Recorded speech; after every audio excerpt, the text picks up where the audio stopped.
Did all the flooding in the acreage have to be so bad? That's the question our Contact 5 investigators are trying to answer. Tonight, in an interview you'll see only on News Channel 5, Katie LaGrone finds a former Acreage engineer who spent 2 decades dealing with the problem and the solution. They are the history-making images of what happens when too much rain falls in too little time.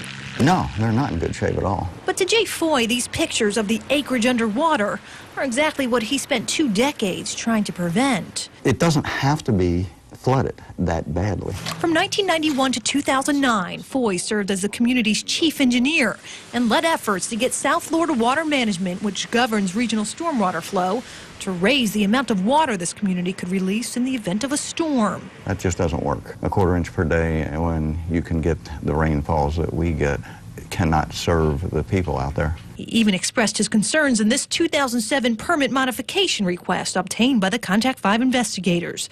In it, Foy wrote to regional decision makers, the current discharge rate of a 1/4 inch per day is a failure to serve the public. You believe it's a failure? Yes, that is a failure. I stand by that. Multiple times, the community has repeatedly asked regional water managers to raise its permitted amount of water release from a 1/4 of an inch to an inch. And multiple times, they've been denied. I won't tell the people in the acreage that this wouldn't have happened. But with the proper discharge, it shouldn't stay there for a week or 2 weeks. It should be down in a few days. The Contact 5 investigators asked South Florida Water Management for an interview. For 2 days, they declined, saying they were too busy dealing with the storm's aftermath.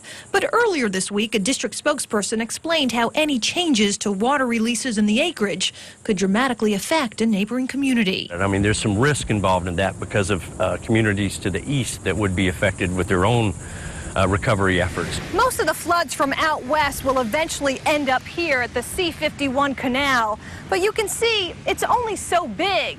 So for a community like the Acreage to be able to discharge as much water as it really needs, experts say this canal would have to be a lot wider. For the Acreage, 5 days after Isaac, floodwaters are still wreaking havoc here. We try to work hard with our neighbors, but it is very frustrating when it's like this. Especially when communities nearby have already dried up.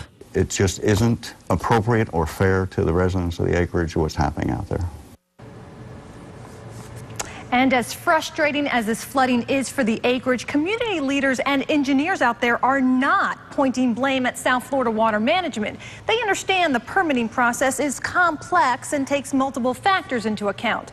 They do say, however, they hope these dramatic pictures of real life they're out there right now helps them finally get what they've been asking years for.